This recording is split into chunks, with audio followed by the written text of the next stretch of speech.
Welcome to Conversations on the Coast, the Bay Area's premier author interview program.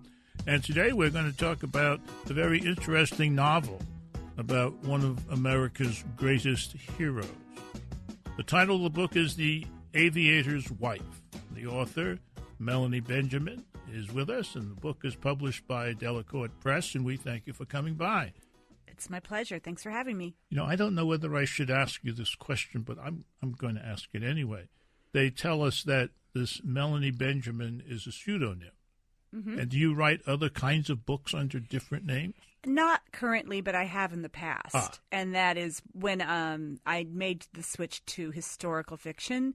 It seemed logical then to change my name. And this is where I belong. This is where I am. I can't imagine going back to the other. Oh, okay. Yeah. Great. Well, you've had two very good successes in this genre, if we can call it that. A book called Alice I Have Been, about Alice Liddell. Mm-hmm. And another one called Mrs. Tom Thumb. The autobiography of Mrs. Tom Thumb. Yes. And these are both historical figures. Mm-hmm. And now you've tackled Anne Morrow Lindbergh, and the book is called The Aviator's Wife. How did you get there? I mean, why did you decide on her? On Anne? Yeah. Well, after the previous two novels, which, again, were very well received and have done well, but they were both set in the Victorian era. And I really was looking for something a little more contemporary this time. And the early part of the 20th century has so much rich historical potential.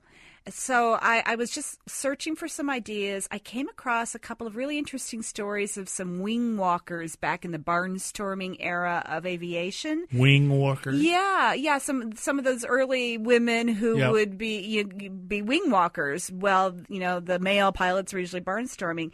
But while I was thinking about them, it just suddenly, the name Lindbergh just kind of overwhelmed me. If you're talking about early aviation, there is no bigger name. And I had read the Scott Berg biography of him several years ago, and I had read a biography of Anne, and I think that they're just kind of always hovering over our consciousness. And so I thought, well, Anne, I had viewed her as such a tragic figure because of the kidnapping of her son, but there is so much more to her, and I really felt that was a rich story waiting to be told. One of the things that I wanted to ask you about, too, is that as we said, you're an unabashed, well-established, successful historical novelist.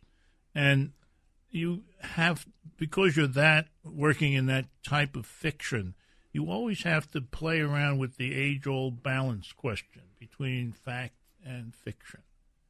And how do you handle it? Well, I'm an entertainer. I'm a storyteller. That's my job, is to tell a good story. I like to say, half jokingly, I never let the truth get in the way of a good story. And that's simplistic, but I just remember that's my gift, my imagination, and my duty is to entertain primarily. However, what I love about historical fiction is it really draws the reader in and lets them experience history in an intensely personal way that is not always available in biographies and histories. The other thing is, when you're writing historical fiction, you can pick and choose, what facts that you want to use. Whereas the biographer, they have to include everything. Yeah, ostensibly has to include everything. That's exactly it. I'm always choosing a story to tell out of a life of maybe 1,000 stories. I'm picking and choosing a handful of them on which to construct a compelling novel, which in this case, it's the story of a marriage. Yeah. And so that means there are things that I don't explore fully. It also allows me to imagine what went on behind the closed doors of history in a way that a historian could not do. And the other thing is that you can go deeper into some areas than other people can't or won't because of my imagination. Yeah. Yes, because I'm not, it says clearly a novel on the front cover. I never want anyone to use my book as a reference tool, certainly not. But it definitely allows me to go to places again that a historian can't go because he is hand tied to to what is known. I am able to explore what is not known. Another factor in the writing of this book, which I find absolutely powerful and fascinating, is that most, if not all, of the book in it, most, if not all of the book, you have Anne Morrow Lindbergh speaking to us freely, openly, and I think in a very revealing way. And the result for me was a feeling of intimacy, that I was, being taken inside stories which made headlines over and over again. Absolutely. I think that is why historical fiction today is such a popular subject for readers, because I think they enjoy that thought, that feeling of getting inside this person's head. That's really what I think we can do so powerfully in historical fiction. Well, you do it here. Well, thank you. The only drawback to it, I think, is that my impression at the end of reading was that really all I've heard so far, and it's a lot, is Anne's point of view. Well, sure, it is Anne's story. Anne's take on it. But see, I think in life, too often she was overshadowed by Charles. This is my attempt to let her star, in a way, in her own story. And that's why it's called The Aviator's Wife, not The Aviator. The Aviator's Wife takes us inside, however, one of the modern era's most overwhelming and insidious aspects of life. What's that? Stay tuned. You're listening to Conversations on the Coast with Jim Foster. Now you can find this program on iTunes, SoundCloud, and all your favorite digital outlets. Follow the show on Twitter at JimFosterCoc and email jimfostercoc@gmail.com. Hey, Conversations on the Coast today is talking about a novel. It is called The Aviator's Wife. The Aviator is Lucky Lindy, as I call him. I mean, I feel close to him. The book really focuses on Anne Morrow Lindbergh, and our guest, the author of the book, is Melanie Benjamin. The publisher is Delacorte Press, and Kate Alcott, the author of Dressmaker, has said in part about this book, vivid and mesmerizing. The Aviator's Wife takes us behind the scenes and into the heart of the woman who loved and married Charles Lindbergh. Love him she did indeed. That was her destiny, a life that took her soaring into the skies and then plunged her to earth, a story of both triumph and pain that will take your breath away. So says Kate Alcott, author of The Dressmaker. Congratulations. It was beautiful and generous of her to say that. Much of the pain, in my opinion, was caused by what we call now, and I don't know that they were so-called then, the media.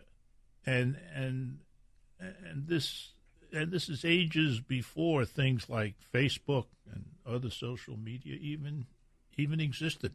There's one scene that stays with me from the book. I forget where they were going, but they were in a car, of course, and they couldn't get out of the car. They were fearful, and there were people there to take care of them, et cetera, et cetera, et cetera. But in this time, they couldn't get out of the car, or they wouldn't get out of the car. And then the role that the media seems to have played in the kidnapping of their firstborn, which we'll get to later. But you research. That's the other thing. You've done a lot of research for this book.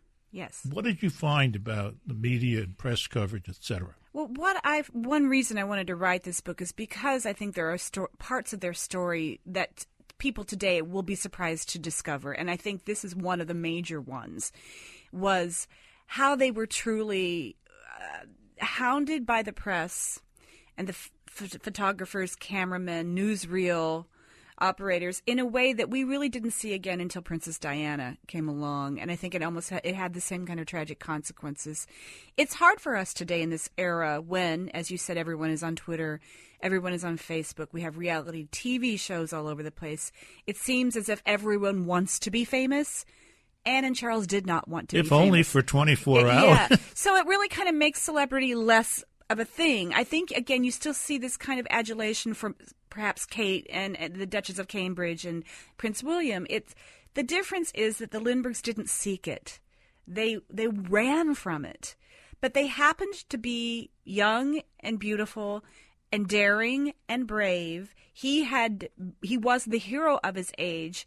They happened to be this in an era when newsreels and then radio are just in their infancy. So for the first time, people are seeing Charles Lindbergh and Anne Lindbergh on the movie screens before they see their Mary Pickford movie. So it brings them into people's lives in a way that wasn't possible prior to this time, and I think it just stoked an unquenchable thirst for everything they did. And again, they didn't cultivate it. They ran from it. Yes. They had to wear disguises when they went out in public if they didn't want to be noticed. The press clamored for photographs of their firstborn, and they didn't want to release photographs of them. So then the press made up stories that the child was deformed, and then they had to release photographs of him. This was the kind of game they were playing, the press and the public. The press was just trying to sell newspapers. Yeah. And the best way to sell a newspaper was to have something with Charles Lindbergh or Anne Lindbergh on the front of it. A picture oftentimes. Gotta be a picture. Oh, and the newsreels followed them. And in some way I understand it. Again, they were doing things no one else was doing. They were setting up housekeeping in planes, not in homes. And, aviation was very romantic and glamorous in this time period. We're talking the late 20s, early 30s. But again, it ruined their lives. It ruined their lives forever. At one point, it chased them from our country, and they took refuge in Europe, trying to escape the press. The fact that these two people got together at all was a surprise, particularly to Anne. After all, he is the hero of the ages. Absolutely, the golden boy of all time. Yes, yes. And she, I think the description is a shy graduate of Smith College. Yeah. They were very different, yet very similar. I mean, intensely different in their upbringing, in their education, and the life that they had led. And Anne was a dreamer and aspired to literary fame and accomplishments, and was a poet, and really was not a person of action, whereas Charles was the man of action. But they were both very shy. They were both very withdrawn. So there's similarities, yet great opposites. Well, one of the opposites is, in my opinion, is that she was a real romantic dreamer. I mean, she would dream, castles in the air and Prince Charming and things like this, certainly. And he fit the bill initially anyway. Certainly that dream turned very, very sour later in their lives.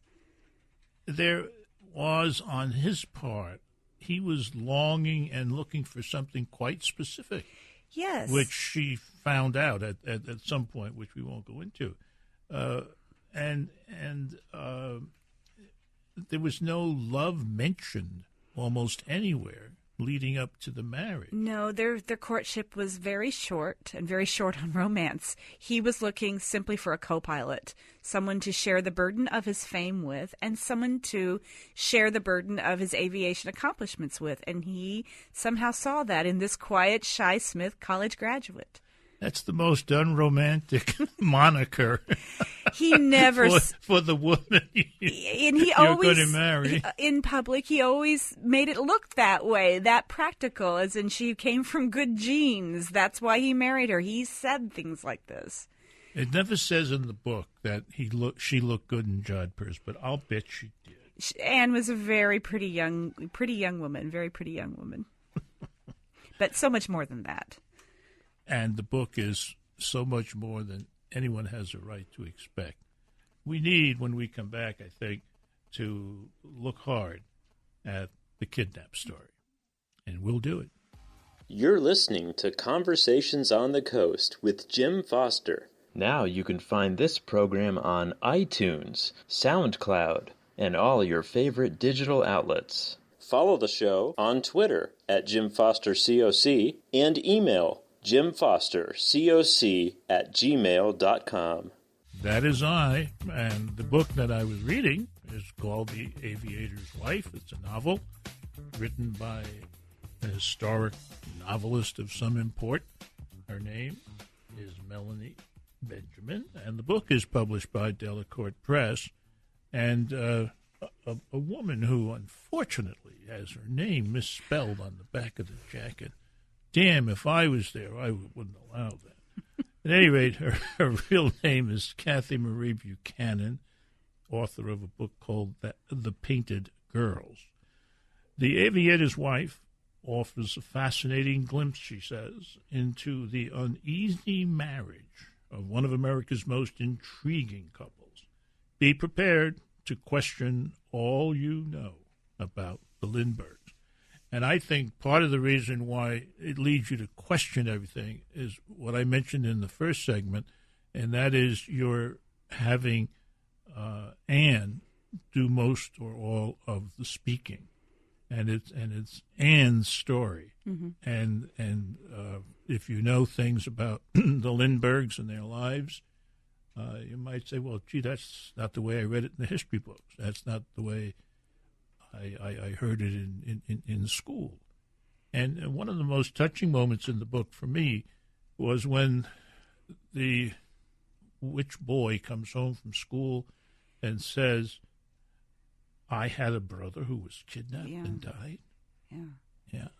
Yeah, apparently, at least their older children found out, their older surviving children found out that they had a brother, an older brother who had died, was through school, through the history books, because Charles so forbade Anne and him to ever speak of the tragic events of 1932. You know, that makes Charles a very odd cod, as we used to say. He was. A funny fish. Much to admire and much to be very disappointed in him, yes. The other thing is the way he involved Anne in things as though he were a professor. And this semester, this is what you're going to do. This is the skill you're going to pick up. This is what you're going to demonstrate to me. Flying, navigating, et cetera, et cetera, et cetera. And she, for the most part, said yes. Yeah, I don't think there are many. Well, for one thing, she was a young bride of 1929. In a lot of ways, she's very much a typical bride of her time, and particularly her class. So she was brought up almost to get her MRS degree in a lot of ways. Well, I mean, I think she went to Smith. Well, but again, 1929, women had only had the vote for 10 years. This is not, one of the reasons I wrote this book is I want young women today to look at Anne's story, and it's a journey. Anne's journey really reflects the journey of women in the first half of the 20th century, from that shy young bride, Mrs. So-and-so, happy to let her husband mold her into whom he wants her to be and speak for her in all ways, to the woman who in 1955 publishes really a proto-feminist book in Gift from the Sea. Yes. She journeys, she changes. But certainly I think I want young women to see what their grandmothers did, how far we've had to travel for them to have the choices and the independence they have today. And in a lot of ways did not have those choices. But she grew and she changed and she learned to use her own voice to tell her own story, not Charles's. One of the assumptions, one of the expectations of that time was that you, woman, wife, would become a mother. Oh, certainly. And so she does to Charles Jr. Mm-hmm. And again, the life of this child is lived in the same place that their lives are being lived. That is, with this incredible focus on them by the media and all kinds of clowns. Well, right. I mean, he was America's baby. That's what they called him in the newspapers. Oh, he was gosh. The little eaglet, little Lindy. Nursery songs and lullabies were composed in his honor. And, he received gifts from every important celebrity and, in the world. And yes, people thought that if they could even just see the baby or touch the baby, they might be cured of cancer. It was a very, I think we're looking at what's going on in England right now, again, with the Duchess of Cambridge and Prince William expecting their firstborn. And in a way, things have not changed at all in the public appetite for this for this anticipated heir. And that really was how the country viewed this child when he was born in 1930. So, despite the best security that money could buy... Well, not really. They very much wanted to live a life of normalcy. They built a house out in the country in New Jersey, near Hopewell, New Jersey. They didn't have armed guards. They didn't have a gate surrounding their property. It was a mile off the road.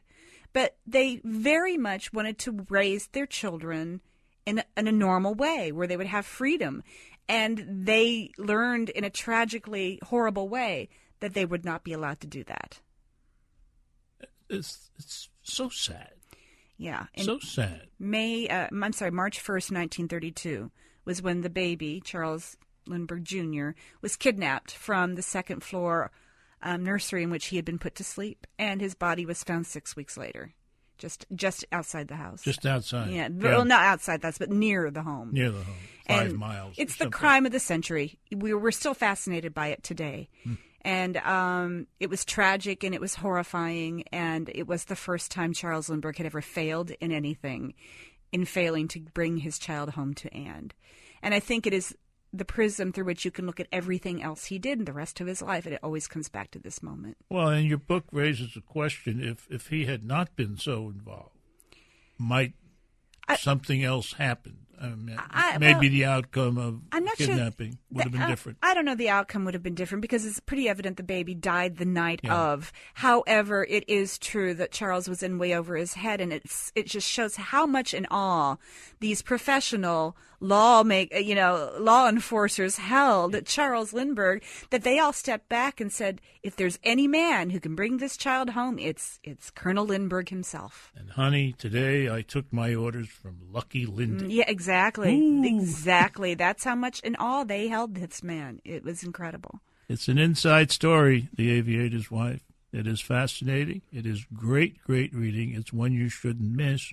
It's a novel written by Melanie Benjamin, and it's published by Delacorte Press. This has been Conversations on the Coast, and I'm Jim Foster. Now you can find this program on iTunes, SoundCloud, and all your favorite digital outlets. Follow the show on Twitter at JimFosterCoc and email JimFosterCoc@gmail.com.